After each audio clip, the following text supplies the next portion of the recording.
નમસ્કાર, આપ જોઈ રહ્યા છો સ્પાર્ક ટુડે ન્યૂઝ. સુરતના પાલ વિસ્તારમાં લૂંટના પ્રયાસનો મામલો સામે આવ્યો છે. પાલ પોલીસે 3 આરોપીઓને ઝડપી પાડ્યા. ગત 9 જુલાઈના રોજ પાલ વિસ્તારના પરફ્યુમ માલિકને બંધક બનાવી ચાકુની અણીએ 10 લાખની ખંડણી માંગી હતી. જોકે ફરિયાદી પરફ્યુમ માલિકે બૂમાબૂમ કરી મૂકતા આરોપીઓ ધમકી આપીને ફરાર થઈ ગયા હતા. બનાવમાં પકડાયેલ મુખ્ય આરોપી યશ 1.5 વર્ષ પહેલાં આ જ પરફ્યુમની શોપમાં કામ કરતો હતો, પરંતુ હાલ પૈસાની જરૂરિયાત હોય એટલે તેણે લૂંટનો પ્લાન બનાવ્યો. પોલીસે આરોપીઓને ઝડપી પાડ્યા છે. વધુ કાર્યવાહી હાથ ધરી છે. અત્રે પાલ પોલીસ સ્ટેશન ખાતે 402/2026નો ગુનો નોંધાયો છે. જે ગુનાની અંતર્ગત 308(4), 351(3), 352, 115(2), 135 GP એક્ટ 54ની કલમો લગાવવામાં આવી છે. 7 વર્ષની સંજ્ઞાને લગતો ગુનો છે.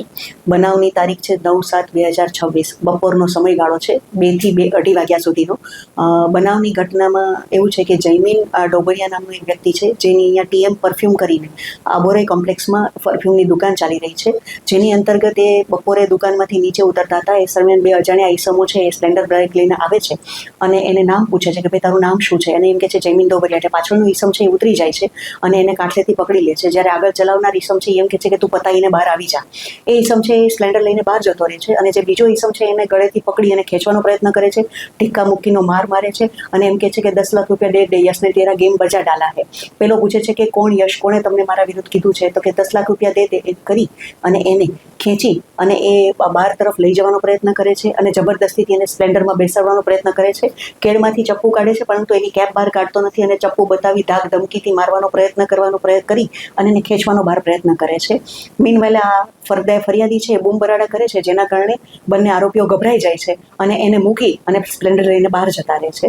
ત્યારબાદ ફરિયાદી છે એ પોલીસ સ્ટેશનનો સંપર્ક કરે છે, પરંતુ ખૂબ ગભરાયેલો હોવાથી પરિવાર સાથે વાતચીતમાં 2 દિવસનો ટાઈમ લે છે. પરંતુ પોલીસે આમાં સઘન અપરાધની ગંધ આવતા પોલીસે આમાં બિલકુલ કડક ધોરણે કામગીરી કરી અને પોલીસે આરોપીઓની પૂછપરછ કરતા આરોપીઓના ફૂટેજ માટે ત્યાં આગળ જઈ અને CCTVની તપાસ કરી. તો ત્યાં આગળ જોયું તો 2 દિવસથી એ લોકો ત્યાં એની રેકી કરી રહ્યા હતા અને પોલીસે એમના ચહેરાથી એમની ઓળખાણ કરી અને એ લોકોનું રેસિડન્ટ ક્યાં છે એ તપાસ કરી. તો એમાં 3 આરોપીના નામ સંકળાયેલા મળ્યા: દેવ અનિલભાઈ પટેલ, યશ રાજેશભાઈ બારૈયા, કે જે પહેલાં એની પાસે છોડીને ગયો હતો અને ત્યાં 1.5 વર્ષ નોકરી કરેલી હતી, અને ત્રીજો હતો બાઇક ચાલક જે યશ દિનેશભાઈ ગળચર. આ 3 જણાની સંડોવણી મળતા પોલીસે એમના ઘર પાસે વોચ રાખી હતી અને પોલીસે 3 આરોપીઓને ઝડપી કર્યા. મીનવાઇલ અહીંયા આગળ